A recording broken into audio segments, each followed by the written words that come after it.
Leviticus chapter 10. Aaron's sons, Nadab and Abihu, took their censers, put fire in them, and added incense, and they offered unauthorized fire before the Lord, contrary to his command.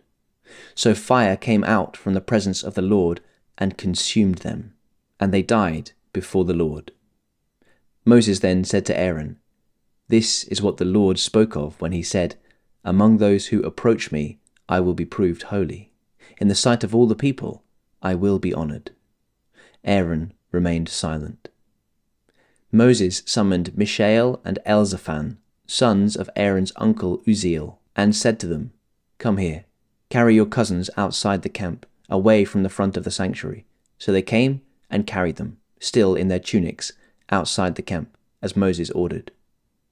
Then Moses said to Aaron and his sons, Eleazar and Ithamar, "Do not let your hair become unkempt, and do not tear your clothes, or you will die, and the Lord will be angry with the whole community. But your relatives, all the Israelites, may mourn for those the Lord has destroyed by fire. Do not leave the entrance to the tent of meeting, or you will die, because the Lord's anointing oil is on you." So they did as Moses said. Then the Lord said to Aaron, "You and your sons are not to drink wine or other fermented drink whenever you go into the tent of meeting, or you will die. This is a lasting ordinance for the generations to come, so that you can distinguish between the holy and the common, between the unclean and the clean, and so you can teach the Israelites all the decrees the Lord has given them through Moses." Moses said to Aaron and his remaining sons, Eleazar and Ithamar, "Take the grain offering left over from the food offerings prepared without yeast and presented to the Lord, and eat it beside the altar, for it is most holy.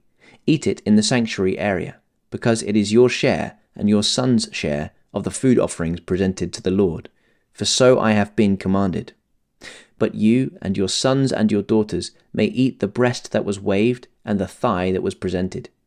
Eat them in a ceremonially clean place. They have been given to you and your children as your share of the Israelites' fellowship offerings. The thigh that was presented and the breast that was waved must be brought with the fat portions of the food offerings, to be waved before the Lord as a wave offering. This will be the perpetual share for you and your children, as the Lord has commanded." When Moses inquired about the goat of the sin offering and found that it had been burned, he was angry with Eleazar and Ithamar, Aaron's remaining sons, and asked, "Why didn't you eat the sin offering in the sanctuary area? It is most holy. It was given to you to take away the guilt of the community by making atonement for them before the Lord. Since its blood was not taken into the holy place, you should have eaten the goat in the sanctuary area, as I commanded." Aaron replied to Moses, "Today they sacrificed their sin offering and their burnt offering before the Lord, but such things as this have happened to me. Would the Lord have been pleased if I had eaten the sin offering today?" When Moses heard this, he was satisfied.